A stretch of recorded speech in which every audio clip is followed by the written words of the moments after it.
Est-ce que tu es tombée amoureuse des process et procédures? Peut-être pas, peut-être même que tu ne sais pas de quoi je parle.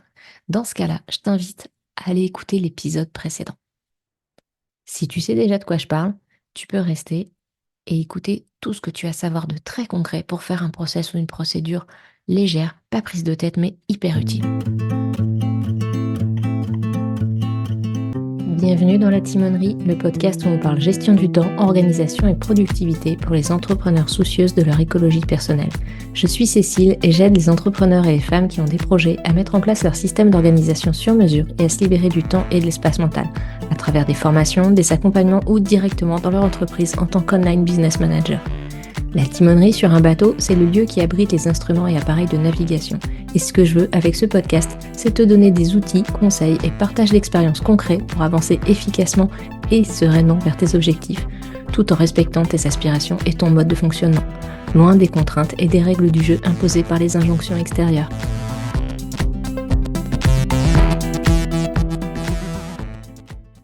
Hello et bienvenue dans cet épisode où on va donc parler du concret, comment faire et quand faire un process ou une procédure. Encore une fois, cet épisode est la suite de l'épisode précédent où je t'expliquais ce qu'était un process et une procédure et surtout quels étaient les avantages de cet outil incroyable dont tu vas forcément avoir besoin dans ton entreprise.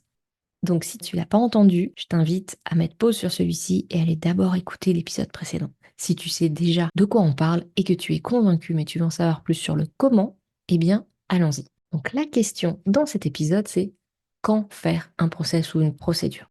Premier critère, tu vas faire un process ou une procédure quand tu fais quelque chose de manière récurrente. La fréquence peut être faible, hein, genre tu fais quelque chose qu'une seule fois par an, mais en tout cas, tu ne vas pas faire une procédure ou un process pour un truc qui ne se reproduira jamais, puisque le principe même, c'est de savoir quoi faire et dans quel ordre à chaque fois qu'on le fait. Donc pas une seule fois. Deuxième critère après les récurrences, quand tu as un vrai gain à en tirer.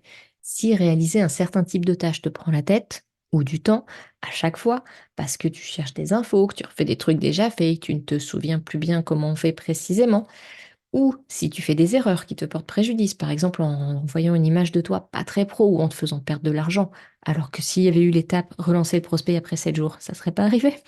Bref, si tu vois que tu gagnerais du temps, de l'énergie, de l'espace mental, de la thune ou de l'image pro en faisant en quelque sorte un copier-coller d'un truc qui marche bien d'une fois sur l'autre, il est probablement temps de rédiger une procédure ou un processus. C'est le deuxième critère donc. Troisième critère, quand tu veux déléguer. Bien entendu, avoir le mode d'emploi d'une tâche qu'on ne connaît pas, c'est la base pour la réaliser correctement sans perdre un temps fou. Donc tu as besoin de ces modes d'emploi quand tu veux déléguer une tâche à quelqu'un ou passer la main. Encore une fois, en pro comme en perso, même si tu ne vas pas forcément rédiger la procédure faire tourner la machine à laver et pendre le linge pour tes enfants, encore que c'est quand même important de leur avoir expliqué les étapes dans l'ordre à un moment donné. Donc, plus ton entreprise est grosse, plus tu vas avoir besoin de processus. Dans les grosses boîtes, par exemple, on a des processus relations clients, des processus RH, etc.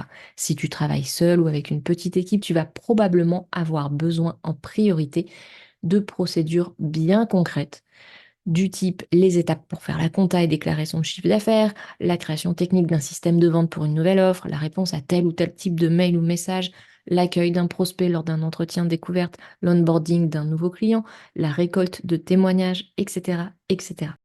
Donc je te rappelle les trois critères. Premier critère, tu fais quelque chose de récurrent. Deuxième critère, tu as un vrai gain à en tirer sur une ressource ou une autre. Troisième critère, tu veux déléguer quelque chose. Concrètement, maintenant, à quoi ça ressemble? On va rester sur les procédures, le concret. On a donc besoin de savoir quoi faire et dans quel ordre. Hein, sur un process, tu vas avoir vraiment juste point d'entrée, point de sortie et les différents embranchements. Sur une procédure, du concret, tu vas avoir la liste des étapes, l'ordre des étapes, ce qui peut prendre la forme d'une simple checklist numérotée. Éventuellement, tu peux avoir des captures d'écran, des photos pour illustrer certaines étapes. Tu peux aussi réaliser des visuels type infographie, des audios, des vidéos, filmer ton écran tout en commentant ce que tu fais avec un outil comme Loom, c'est déjà réaliser une procédure.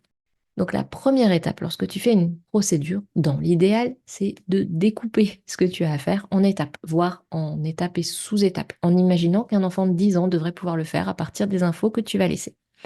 En réalité, le niveau de détail va dépendre de ton besoin. Si c'est pour déléguer à quelqu'un qui connaît vraiment pas l'activité ou si c'est pour pouvoir le faire en mode cerveau peu concentré, il va falloir plus de détails que si c'est simplement pour ne pas oublier de faire certaines choses dans le bon ordre, mais qu'au final, bon, tu sais plus ou moins les faire quand même. A-t-on besoin de tous les détails de la recette du gâteau parce qu'on ne sait pas du tout quel saladier utiliser, si on doit mettre la levure à la fin ou au début, ou est-ce que la liste des ingrédients avec l'information tout mélanger et mettre à cuire 40 minutes à 180 degrés est suffisante? Voilà, c'est à toi de voir le niveau de détail. Ensuite, le plus simple pour noter toutes ces étapes, c'est de créer sa procédure en réalisant la tâche en même temps, pour être sûr de rien oublier. Et puis pour pas faire la tâche pour rien. On liste tout, ce qu'on fait, où on va, quel outil on utilise, dans quel dossier ça se classe, etc., etc. Donc ça, c'est la première étape. Découper ce que tu as à faire en étapes. Deuxième étape, tu vas tester la procédure. Lorsque la tâche revient, la fois d'après, tu la fais en suivant la procédure afin de vérifier qu'il n'y manque rien. Si besoin, tu complètes. Troisième étape, on l'utilise quand on en a besoin et on la met à jour quand nécessaire. Bien sûr, si c'est pour déléguer la troisième étape, ou peut-être même que ce sera au niveau de la deuxième, ça va être de le faire tester à quelqu'un d'autre, à la personne qui doit faire le travail. Mais en tout cas, après, la procédure est là, tu l'utilises quand tu as besoin et si nécessaire, tu fais des mises à jour. Tu l'auras compris, une procédure, c'est généralement sous format informatique. Personnellement, tu t'en doutes, mes procédures sont sur Notion, dans une base de données dédiée aux procédures qui est liée à ma to-do list. Ainsi, lorsque je suis sur la tâche à faire, j'ai un lien direct pour ouvrir la procédure à suivre, pas de temps perdu à la chercher. Pour certaines tâches récurrentes du type faire ma compta, j'ai même carrément intégré la procédure dans la tâche sous forme de checklist. Comme ça, c'est directement dedans et ça revient régulièrement. Bref, fais avec tes outils, mais prévois de classer tout ça, histoire de les retrouver facilement quand tu en as besoin. Et si tu as une équipe, tu vas également prévoir un ou une responsable de la procédure qui doit s'assurer de sa mise à jour. Généralement, c'est la personne qui la suit une fois que ça tourne bien. J'espère que je t'ai convaincu de l'utilité des process et que tu as compris que c'était quelque chose de simple à faire et à mettre en place, dans sa forme basique en tout cas. Si tu as déjà mis en place des process dans ta boîte, dis-moi quel était le premier que tu as fait. Si tu ne l'as jamais fait et que tu as des questions, viens les poser en commentaire de la version écrite de cet épisode ou bien sur Discord ou Instagram. Et si tu veux faire de la place dans ton emploi du temps, en plus de mettre en place des process, je te rappelle que tu peux rejoindre le défi gratuit 5 jours pour faire de la place dans mon emploi du temps et mon cerveau. Le lien est en description de l'épisode. Merci d'avoir écouté cet épisode de La Timonerie. Si tu as des questions, des idées à partager ou si tu veux simplement discuter, tu peux me rejoindre sur le blog cecilebayer.com ou sur mon serveur Discord. Tous les liens sont disponibles dans la description de l'épisode. N'oublie pas de t'abonner sur ta plateforme d'écoute préférée si ce n'est pas déjà fait et laisse-moi une note ou un commentaire. Ton retour est essentiel pour améliorer le podcast et le faire connaître. Si cet épisode t'a été utile, n'hésite pas à le partager pour aider d'autres entrepreneurs à découvrir des astuces pour avancer tout en préservant leur bien-être. Prends soin de ton temps, il est précieux et je te dis à très bientôt pour de nouveaux partages dans la timonerie.